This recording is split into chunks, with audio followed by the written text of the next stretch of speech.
Hi dolls, welcome back to another video of Dream Dolls collection. And we gonna get right into the video. If you guys hear anything outside of what I'm saying, it's because of my neighbors want to speak too loud, but we not gonna mind them, okay? Hopefully you guys can still hear me and hear every detail I'm about to say in this video. So I always was thinking, like, what next YouTube video I'm gonna drop, what other video I'm gonna drop, and what better way not to drop a video on how to start a clothing brand, because that's what I do, you know? If you guys see me looking down, don't mind me. I have my little clipboard of all my notes and everything that I know what I'm going to talk about. I give you guys all of the information. I'm just saying all this off of the dome, but you know, I have to write it down so I don't forget what I'm saying in orders, okay? Before we get right into the video, just already like the video already, and you might as well already subscribe, because you gonna like being here. I'm telling you guys, we on the road to 400 subscribers, and right now we have 314 if I'm not mistaken. So yes, we're on the road to 400 subscribers, getting closer to 1,000, because definitely before the year run out we could be like 600 700 subscribers. I already told you guys I'm gonna be uploading more. I think I'm gonna start posting like Fridays and Saturdays, because I think those are the days that people wouldn't mind watching YouTube videos. Might as well just already join the family, because I already know it's lit over here. But let's get right into it. The first thing I have on my list is definitely to have a name, of course, for your clothing brand, but basically to have a name that's not like everybody else's name. You know, go different, but don't go too crazy, because sometimes people's business name be like all over the place, and I'm like, what in the world is this, you know?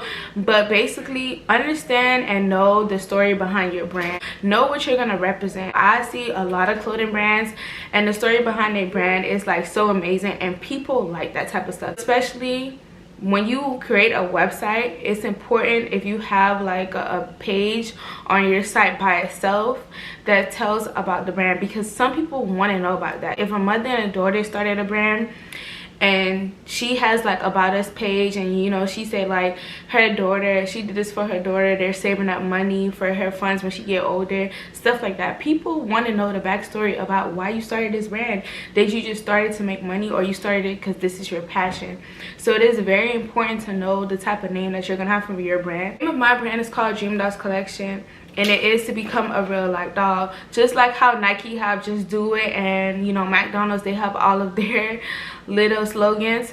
So what's gonna be yours for your brand? You know, figure that out. And it takes time to figure out like your name for your brand, because you just don't want to choose anything regular. Some names have like certain things in it, like drip this and all this, etc. But at the same time, you know, it doesn't matter. We could be so different as much as we want, but at the same time, you know, we're not the first to ever create something or to ever start. But as long as you know your name, it could ride out, like it could be taking places, then you got it. You know, even if it's something that pops up in your mind and you like, yeah, this is it, you're gonna know like that's the name for your brand off backs. The next thing I have is manufacturers. So it is very important, guys, to find out what manufacturer that you're gonna have making all these clothes for you. And I can't lie, a lot of people have different suggestions on what manufacturers they like from where they live. Some are like in China, some are in Pakistan. And being a clothing brand owner, we're thinking about, you know, where can we get good quality and not have to spend so much money. But at the same time, don't try to be so cheap with it, because starting a clothing brand is definitely not easy, especially starting it from my side. I always tell you guys, I'm not rich, you know, I always tell y'all that it takes a lot of time and a lot of effort to put in your brand. So I don't care what nobody say, but the ones who say, oh, I started a brand with like $15, I started a brand with $50, $25, they're lying.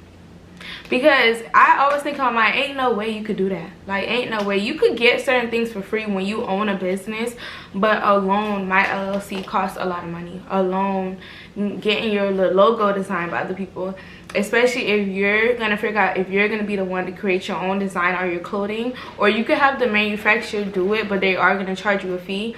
Or you're gonna do it yourself, what equipment you're gonna use, if you have a MacBook, or you're gonna buy an iPad. Like, it's so much stuff. So when people say, oh, I started a clothing brand with a little bit of money, with like $25, $50, baby, you might as well say if somebody is broke, they could start something. because it is not possible. I know like with God everything is possible, but it has to be a way out of some way to make it possible. You get me? Definitely know the manufacturer that you're gonna work with, but before you're gonna choose this manufacturer to make all of your clothes, you have to buy sample, which this hoodie right here is my new sample hoodie of what I will be dropping for winter. So the vendor made 2 types of hoodie. The first time, it's like my logo was not giving what it's supposed to be giving. And y'all, don't be afraid to talk to certain vendors because they know what they be doing. Like I was telling him, like, sir, this is not what I asked for. And imagine if I just paid him off backs and, you know, and got a whole bunch of inventory, and that's how he made it. You know how mad you're gonna be. You know how mad I would have been. Definitely buy samples. They say sometimes with certain vendors you could sneak around and get free samples. I don't know how good that is. I never tried it. Maybe you could get the free sample if it's a small like type of manufacturers and they taking everybody. They're not gonna lose money. That's one thing. And you just have to pay for shipping. Maybe it's like that. You search on TikTok and Instagram, there's a lot of people that sell their manufacturers. Also look at these people clothing brand that they have to even trust in their manufacturers, but it's not cheap. Their vendor lists go for like $200, $100, $85, but definitely know that, you know, especially if they're going to send you more than one vendor, this is what's called investment into your brand. So you have to figure out what vendor you're gonna have anyways. You know, you could try to like do it yourself, like with the heat pressing and stuff. These manufacturers, they know how to keep the detail on your clothes for a long period of time. So if you do it by yourself, not really knowing, I mean, if you're probably starting out small and that's what you want to do, you can also do that too. But I say like go with the vendor. I say if you really like, you trying to budget for real, do it yourself until your business get bigger, and then go with the manufacturer. Because you can also get like a heat, you know, the heat pressing machine from Amazon, maybe around like $200 some dollars to $300, maybe $100. It's gonna be close to $200 with the tax and all the shipping and stuff. So you can do it both ways, but buy samples first. Do not just buy a big amount and not test out the vendor. Why my neighbor so loud? Why my neighbor so loud? On to my next subject, whether or not you should buy a whole bunch of inventory or a little. Now when you're first starting out, do not buy so much inventory, y'all, because I have dropped 2 pieces, I have dropped 4 pieces altogether ever started my clothing brand. But when I bought clothes, the crowd will hype you. Some people are gonna be like, oh, you gotta drop the clothes. When you drop them, I'm buying, like I'm buying for me, my friend, my grandma, my auntie, my uncle, everybody gonna shop. Then when you drop the clothes, it don't be the same. You have to know how this really gonna go. Don't buy 200 pieces when you first start. Also guys, I forgot to say, but definitely it's important to have a size chart, and it's definitely important to study the type of fabrics you want. Certain vendors, they're gonna ask you like, what kind of material do you want? Cotton? Do you want polyester? And if you don't really know like how those fabrics feel for itself, it's gonna be a really bad thing, because you have to know like how I feel, what you want. Do you want your clothes to be really thick and fluffy, or do you want it to be still thick but with a little stretch, you know? So it is important to also have both of those things. But I also say, I feel like when you first start, don't drop too much. And I learned that because a lot of people gave me excitement that they would shop, and I dropped so much clothes to the point it was, when I dropped my other clothes, my 2 pieces, which was this one, when I dropped that, nobody purchased when I dropped it. Nobody. And this is another thing where, on to my next topic on how you should market before you drop your clothes. So sometimes when I used to drop other things on my site before I started being a clothing brand, I would drop like purses and glasses, and then I would just say, oh, I dropped it. Like I would drop it like the next day and be like, it's on the website. And I realized that that's not how you do drops, right? So I gave it some more time, and then I was like, okay, I gave it like a week, and then I was dropping things, and then that's where I got the crowd attention. So it is like with other big brands, you have to grab people's attention and get them excited about the drop, and let them know that when it drops, it's gonna be gone.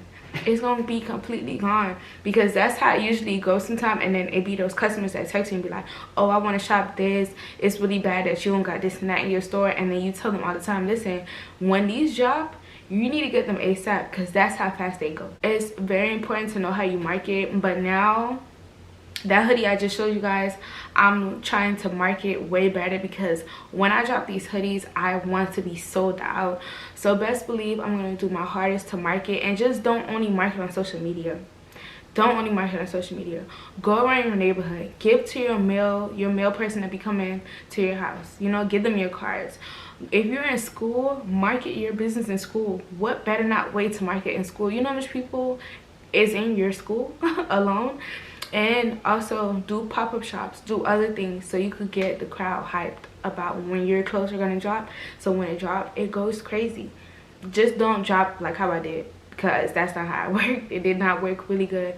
But if you give it some time and before you drop, then it will really go really good for you. Last but not least, I put a 95 on there because you have to definitely know where your money is going to come from. So I work my job even though I have a business, and other people get to have the opportunity to be full-time entrepreneurs, but for the ones who are just now starting, we're not there yet. So, and it's also a big jump to even be just a full-time entrepreneur, because if you don't really know how steady your business could be and how much money you can pull each and every month and for the year in total, then it's really risky if you took a chance to be a full-time entrepreneur, especially if your business is paying your bills and a whole bunch of stuff that you have your business paying for. If you don't really know, I wouldn't suggest being a full-time entrepreneur. Especially, I wouldn't choose that right now because I'm still building my brand. Having a side job that you know you're going to make money to fund your business, and you should even have money already saved up when you're going to start your business. I'm telling you guys, these people that say $50, $100, $200 start your clothing brand, it's not true. You need much more money, because I already told y'all earlier, if you buy a manufacturer and that costs you $180, then you gotta buy a business card, you gotta get a logo made. That's all your money. So definitely know where all your money is gonna come from to fund your brand. And I hope I gave you guys a good amount of tips. I have nothing else on my list that I can really think about. Y'all know with the logo and stuff, definitely have somebody really raw to make your logo. You want to stand out, you want to keep that meaning behind your brand to ride all the way through.